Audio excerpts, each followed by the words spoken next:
আসসালামু আলাইকুম viewers, welcome back to my channel Hanna's cooking হাউজের আজকের এপিসোডে আমি আপনাদের সাথে শেয়ার করতে চলেছি কিভাবে খুবই অল্প সময়ে একটা মজাদার ডেজার্ট তৈরি করে নেওয়া যায়।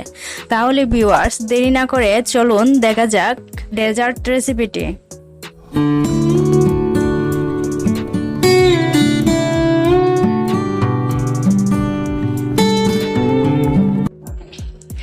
প্রথমে একটি পাত্রে 1 লিটার দুধ নিয়ে নিয়েছি। তারপর এই দুধের মধ্যে দিয়ে দিচ্ছি 1 কাপ পরিমাণ চিনি। আপনারা যদি হাফ লিটার দুধ দিয়ে এই ডেজার্টটা তৈরি করে নিতে চান তাহলে এখানে থাকা প্রত্যেকটা উপকরণ অর্ধেক পরিমাণ করে দিলেই হবে। আর এখন দিয়ে দেব আগার আগার পাউডার 4 চা চামচ পরিমাণ।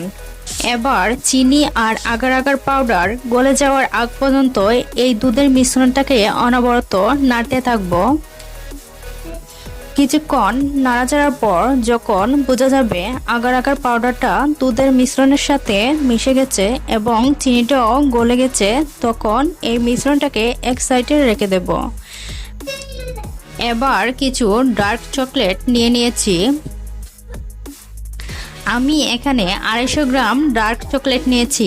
আপনারা আপনাদের প্রয়োজন মতো বাড়িয়ে কমিয়েও দিতে পারেন, অথবা ডার্ক চকলেটের পরিবর্তে কোকো পাউডার দিয়েও এই ডেজার্টটা তৈরি করে নিতে পারেন। ডার্ক চকলেটগুলো গুঁড়ো করা হয়ে গেছে। এবার এই দুধের মধ্যে চকলেটগুলো ঢেলে দেব।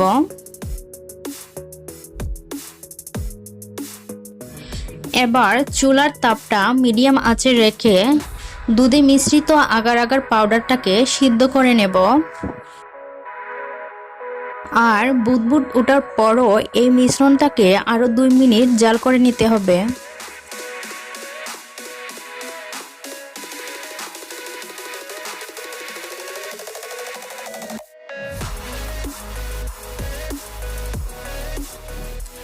তো এই দুধের মিশ্রণটা ভালো করে সিদ্ধ করে নেওয়া হয়ে গেছে।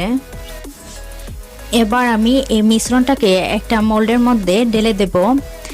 আমি পাউন্ড কেক মোল্ডের মধ্যে ঢেলে নিচ্ছি। আপনারা যে কোনো মোল্ডের মধ্যে এই মিশ্রণটা ঢেলে নিতে পারেন। এই মিশ্রণটা ঠান্ডা হয়ে যাওয়ার পর ফ্রিজে রেখে দেব 1.5 থেকে 2 ঘন্টার জন্য, যাতে এই ডেজার্টটা ভালোভাবে সেট হয়ে যেতে পারে।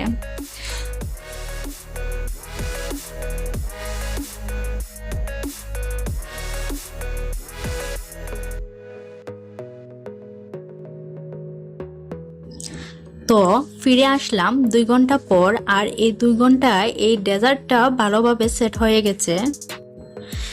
এবার আমি এই ডেজার্টটাকে কিউব করে কেটে নিচ্ছি। আপনি আপনার পছন্দ মতো শেপ দিয়ে কেটে নিতে পারেন।